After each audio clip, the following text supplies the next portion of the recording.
Assalamualaikum warahmatullahi wabarakatuh diucapkan kepada Tuan Haji Ahmad Tarmizi bin Saleh selaku pensyarah yang mengajar subjek pengantar pengajian pendidikan. Pada hari ini, saya Nur Salha binti Muhammad Azlan bersama rakan-rakan saya yang lain iaitu Saudari Syazani Husna binti Mozli serta Saudari Nur Syifa Arisa binti Risman akan mempersembahkan tugasan 2 berkaitan aspirasi dan hala tuju pendidikan serta implikasinya terhadap guru berjiwa pendidik. Sebagai permulaan, saya akan memberikan sedikit pengenalan berkaitan apa itu PPPM. PPPM atau dikenali sebagai Pelan Pembangunan Pendidikan Malaysia merupakan salah satu inisiatif yang telah dilakukan oleh Kementerian Pendidikan Malaysia bagi meningkatkan sistem pendidikan negara.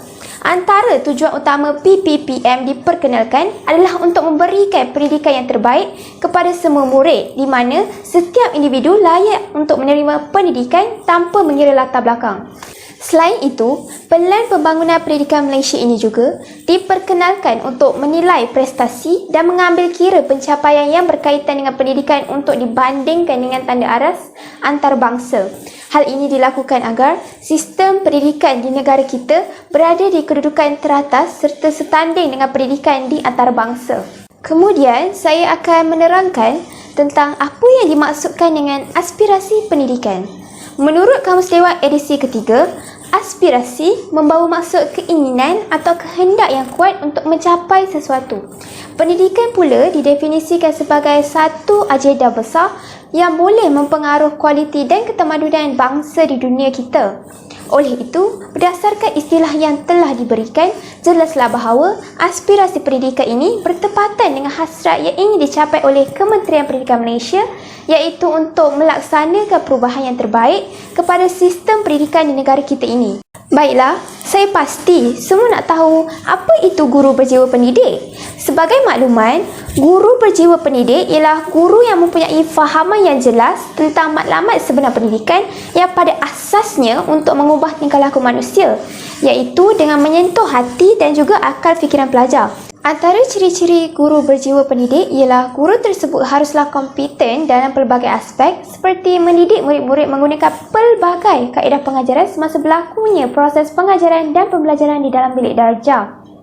Selain itu, guru yang berjiwa pendidik ini haruslah mempunyai sifat tanggungjawab yang tinggi serta tingkah laku yang baik agar dapat menjadi suri teladan kepada murid-muridnya. Hal ini bertepatan dengan hala tuju pendidikan iaitu dengan melahirkan insan yang mampu menjadi contoh kepada generasi akan datang sekaligus mempunyai sahsiah yang terpuji.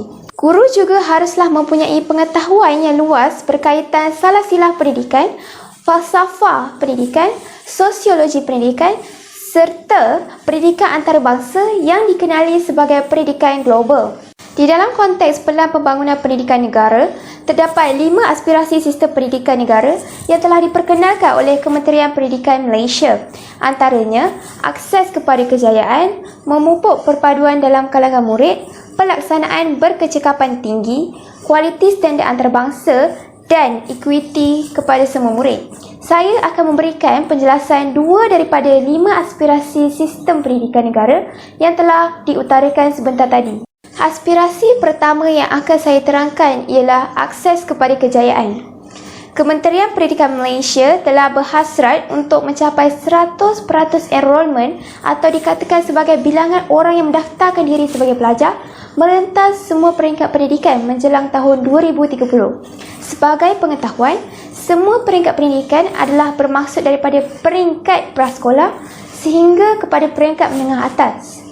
Sebagai contoh yang dapat saya berikan adalah setiap individu warga negara Malaysia berhak untuk mendapat pendidikan yang setara agar mereka mampu menemui potensi diri mereka masing-masing. Hal ini juga selaras dengan prinsip pendemokrasian pendidikan iaitu pendidikan adalah untuk semua. Bagi mencapai akses ini, PPPM telah mengemukakan anjakan pertama iaitu menyediakan kesamarataan akses kepada pendidikan berkualiti bertaraf antarabangsa. Hal ini juga telah memberikan implikasi kepada guru berjiwa pendidik. Antara implikasinya ialah guru akan mempunyai tanggungjawab yang lebih tinggi bagi memastikan setiap murid-murid memahami topik yang diajari. Selain itu, guru haruslah memikirkan kaedah pembelajaran yang terbaik semasa berlakunya proses pengajaran dan pembelajaran atau dikatakan sebagai PDP agar segala perkara yang diajar mudah untuk difahami dan diaplikasikan dalam kehidupan murid-murid. Aspirasi yang seterusnya ialah memupuk perpaduan dalam kalangan murid. Perpaduan negara merujuk kepada satu bentuk penyatuan pelbagai kelompok yang mempunyai pelbagai latar belakang sosial, agama, budaya dan bahasa yang berbeza. Seperti yang kita sedia maklum, Malaysia merupakan sebuah negara yang aman dan terdiri daripada pelbagai kaum. Oleh itu, antara usaha untuk memupukkan perpaduan kaum dalam kalangan murid adalah dengan menjadikan sekolah sebagai tempat menyatupadukan kaum. Kenapa saya berkatakan sedemikian? Ini kerana sekolah merupakan tempat penyebaran ilmu pengetahuan secara formal maupun tidak formal. Dalam usaha memupuk perpaduan dalam kalangan pelajar, sukatan pelajaran boleh diperkenalkan dengan topik-topik bertemakan perpaduan yang menyentuh berkenaan hubungan etnik dan agama dalam konteks masyarakat majmuk. Sebagai contoh yang dapat saya berikan, subjek pendidikan moral bagi murid bukan Islam dan subjek pendidikan Islam bagi murid Islam. Subjek-subjek ini merangkumi tumpuan yang lebih kepada pemahaman tentang nilai-nilai perpaduan dan hubungan baik sesama insan. Selain pendekatan dalam bilik darjah, penerapan nilai-nilai perpaduan boleh diperkukuhkan melalui aktiviti-aktiviti co-curriculum yang melibatkan aktiviti persatuan, unit beruniform dan juga permainan. Sebagai contoh yang dapat saya berikan, pengakap, pandu puteri dan bola jaring. Hal ini selaras dengan anjakan ketiga yang telah digariskan oleh PPPM iaitu melahirkan rakyat yang menghayati nilai. Perkara ini juga telah memberikan implikasi kepada guru berjiwa pendidik iaitu para guru haruslah menerapkan nilai-nilai murni semasa berlakunya proses pengajaran dan pembelajaran di dalam bilik darjah. Sebagai contoh, guru haruslah menggunakan bahasa yang sopan, sering menolong murid yang memerlukan bantuan dan bersikap profesional. Guru juga boleh melakukan aktiviti secara berkumpulan bagi memupuk perpaduan kaum dalam kalangan murid-murid tanpa mengira kaum dan bangsa. Baiklah, kita teruskan lagi dengan 6 aspirasi murid iaitu dari aspek pengetahuan, kemahiran berfikir, etika dan kerohanian, kemahiran memimpin, identiti nasional dan kemahiran dwibahasa. Saya akan menerangkan 2 aspek aspirasi murid. Aspirasi pertama ialah pengetahuan. Setiap kanak-kanak haruslah menguasai sepenuhnya kemahiran literasi dan numerasi. Seperti yang kita sedia maklum, kanak-kanak mula menguasai kemahiran ini sejak di peringkat permulaan iaitu di peringkat prasekolah. Oleh itu, para guru haruslah berusaha memberikan komitmen yang sepenuhnya kepada murid agar mereka dapat menguasai segala ilmu pengetahuan asas yang telah ditetapkan oleh Pelan Pembangunan Pendidikan Malaysia. Aspirasi yang seterusnya ialah etika dan kerohanian. Sistem pendidikan dapat memupuk etika dan kerohanian di dalam diri murid bagi menghadapi pelbagai cabaran di dalam kehidupan. Selain itu, mereka dapat mengatasi segala konflik secara rasional, bijak membuat pertimbangan dan sentiasa berpegang kepada prinsip sama ada di sekolah maupun di luar sekolah. Aspirasi ini juga memberikan implikasi kepada guru berjiwa pendidik, iaitu guru akan sentiasa mementingkan etika dan kerohanian di dalam segala urusan yang berkaitan di sekolah. Apabila seseorang guru menerapkan etika dan kerohanian, murid tersebut akan mencontohi perbuatan guru dengan menjaga etika mereka.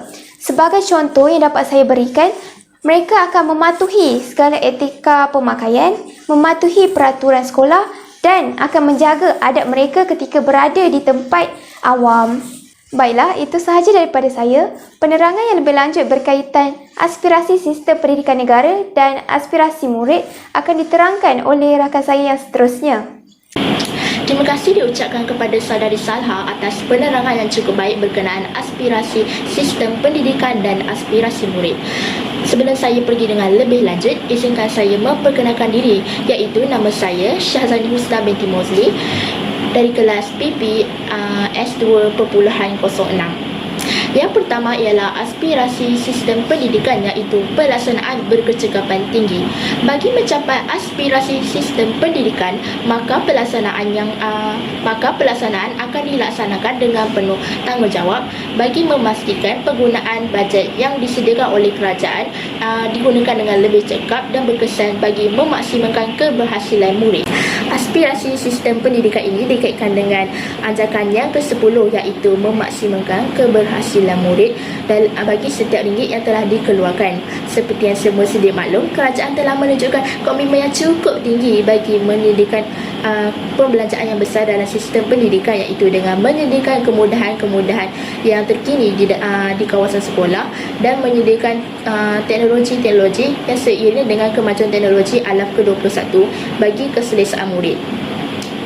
Seterusnya ialah pulangan bagi setiap ringgit yang telah dikeluarkan oleh pihak kerajaan perlulah diganti dengan keberhasilan murid di dalam semasa proses pengajaran dan pembelajaran dijalankan di dalam kelas.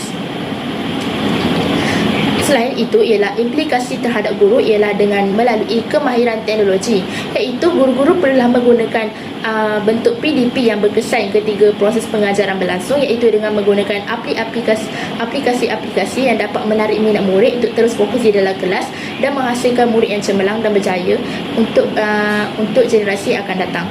Selain itu ialah penggunaan teknologi dalam PDP dapat memudahcarakan kreativiti dan inovasi murid di dalam kelas. Seperti yang kita tahu, murid-murid sekarang lebih cenderung untuk fokus di dalam kelas jika terdapat teknologi yang disediakan. Maka dapat disimpulkan bahawa teknologi merupakan elemen yang penting ketika proses pengajaran, terutamanya pada abad ke-21. Baiklah, kita akan beralih ke aspirasi murid. Yang pertama iaitu kemahiran berfikir. Setiap murid perlu menguasai pelbagai kemahiran kognitif untuk mendorong mereka supaya berfikir. Kemahiran berfikir merupakan kemahiran yang sangat penting, terutamanya pada abad ke-21. Kemahiran ini perlulah diterapkan dalam diri setiap murid supaya mereka dapat menyelesaikan masalah yang berada di persekitaran dan memastikan mereka bersedia untuk menghadapi pelbagai cabaran yang akan datang, terutamanya ketika meningkat dewasa. Bagi memastikan murid-murid menguasai kemahiran berfikir ini, guru-guru boleh memberikan soalan dan latihan yang berbentuk aras tinggi supaya mereka dapat menguasai kemahiran berfikir ini sejak di bangku sekolah rendah lagi. Selanjutnya ialah implikasi terhadap seorang guru di dalam pengurusan pengajaran dan pembelajaran. Sebagai seorang guru yang berjiwa pendidik, guru perlulah memastikan murid mencapai objektif yang telah disediakan mengikut waktu yang telah ditetapkan supaya dapat melatih murid untuk berfikir secara kreatif dan kritis bagi menjawab soalan-soalan peperiksaan. Baiklah, selanjutnya kita akan pergi ke identiti nasional, merupakan aspirasi murid. Murid perlu belajar memahami perbezaan dan saling bertolak ansur, menerima dan menghormati antara satu sama lain. Hal ini kerana bagi memupuk semangat kekitaan, terutamanya dalam kalangan murid sekolah kebangsaan yang bercampur dengan masyarakat yang berbilang kaum, etnik, agama, bagi memastikan mereka mendapat pendidikan yang sama rata. Hal ini selari dengan pelan pembangunan pendidikan Malaysia yang memastikan setiap murid berbangga menjadi rakyat Malaysia, iaitu identiti nasional tanpa mengira latar belakang mereka semua. Baiklah, implikasi terhadap seorang guru. Bagi seorang guru yang berjiwa pendidik, kita perlulah bersikap terbuka, iaitu mengajar semua murid tanpa mengira kaum dan bersikap adil tanpa menyinggung murid-muridnya. Guru-guru perlulah bersikap terbuka terhadap semua murid, iaitu dengan memberikan pendidikan yang sama rata dan tidak mengamalkan sikap pilih kasih ataupun berat sebelah, terutamanya pada murid-murid yang berbangsa Melayu dan mengetepikan murid-murid yang berbangsa lain. Seorang guru perlulah bersikap profesional dan memastikan setiap murid yang diajarnya tidak berlaku keciciran supaya objektif semasa pembelajaran dapat dicapai. Itu sahaja daripada saya. Sekian, terima kasih. Baiklah, saya akan serahkan kepada saudari Syifa Arisa. Bismillahirrahmanirrahim. Assalamualaikum. Nama saya Nur Syifa Arisa binti Ismat. Saya akan menyambung pembentangan kumpulan kami. Aspirasi sistem pendidikan negara yang seterusnya ialah kualiti standard antarabangsa. Malaysia berhasrat untuk meningkatkan kedudukan agar berada dalam kalangan negara sepertiga teratas dalam pentaksiran antarabangsa seperti kajian trend pendidikan matematik dan sains antarabangsa dikenali sebagai TIMSS dan program penilaian pelajar antarabangsa dikenali sebagai PISA. TIMSS dan PISA adalah satu kajian yang dijalankan oleh organisasi antarabangsa untuk menilai dan membandingkan kualiti pendidikan bagi sesebuah negara. Namun, hasrat tersebut gagal kerana sistem pendidikan Malaysia jauh ketinggalan berbanding negara maju yang lain. Oleh itu, untuk mengatasi perkara ini, ancaman pertama iaitu menyediakan kesamarataan akses kepada pendidikan berkualiti bertaraf antarabangsa telah digariskan. Seterusnya, implikasi terhadap guru berjiwa pendidik ialah guru perlu mempunyai pengetahuan yang meluas dalam pelbagai bidang. Contohnya, mampu merancang dan melaksanakan proses pengajaran dan pembelajaran serta memastikan objektif pengajaran tercapai. Guru juga perlu sentiasa memberikan ilmu-ilmu serta pengetahuan yang baru kepada murid. Guru juga perlu bersungguh-sungguh untuk membantu pendidikan dalam pencapaian TIMSS dan PISA, terutamanya guru sains dan matematik. Seterusnya, aspirasi murid, iaitu kemahiran memimpin. Terdapat 4 elemen utama yang diperlukan untuk memupuk sifat pemimpin yang cemerlang, iaitu keusahawanan, berdaya tahan, kecerdasan emosi dan juga keterampilan berkomunikasi. Baiklah, kemahiran keusahawanan merujuk kepada ciri-ciri usahawan iaitu mempunyai daya imajinasi yang tinggi. Pihak sekolah boleh menubuhkan kelab usahawan atau menganjurkan seminar supaya murid-murid didedahkan dengan kemahiran ini. Jadi, kemahiran keusahawanan penting bagi membantu murid dalam membuat penyelesaian masalah dan mampu menghadapi cabaran pendidikan abad ke-21. Yang kedua ialah berdaya tahan. Negara kita terkesan dengan perkembangan teknologi maklumat dan komunikasi. Seiring itu, kita perlu untuk bersaing di pasaran kerja global. Oleh itu, penting untuk murid berdaya tahan agar dapat bersedia menghadapi persaingan kelak. Selain itu, kecerdasan emosi. Murid yang mampu memahami perasaan orang lain dengan baik mempunyai kecerdasan emosi yang tinggi. Justeru, sistem pendidikan menyediakan persekitaran pendidikan berasaskan emosi yang sihat supaya dapat membentuk suasana pendidikan yang berkesan. Elemen yang terakhir dalam kemahiran kepimpinan ialah keterampilan berkomunikasi. Kemahiran ini membolehkan murid berhubung dengan orang lain secara berkesan. Dengan itu, murid mampu memberi pendapat secara lisan dan juga bertulis dengan cekap. Seterusnya ialah aspirasi murid, kemahiran dui bahasa. Murid diberi peluang untuk menguasai bahasa Inggeris sebagai bahasa kedua. Hal ini penting supaya murid dapat menguasai bidang sains dan teknologi kerana kebanyakan bahan bacaan dalam bahasa tersebut. Seterusnya, murid berpeluang mempelajari sekurang-kurangnya 3 bahasa, iaitu bahasa Melayu, bahasa Inggeris dan satu lagi bahasa tambahan seperti bahasa Arab, bahasa Mandarin dan sebagainya.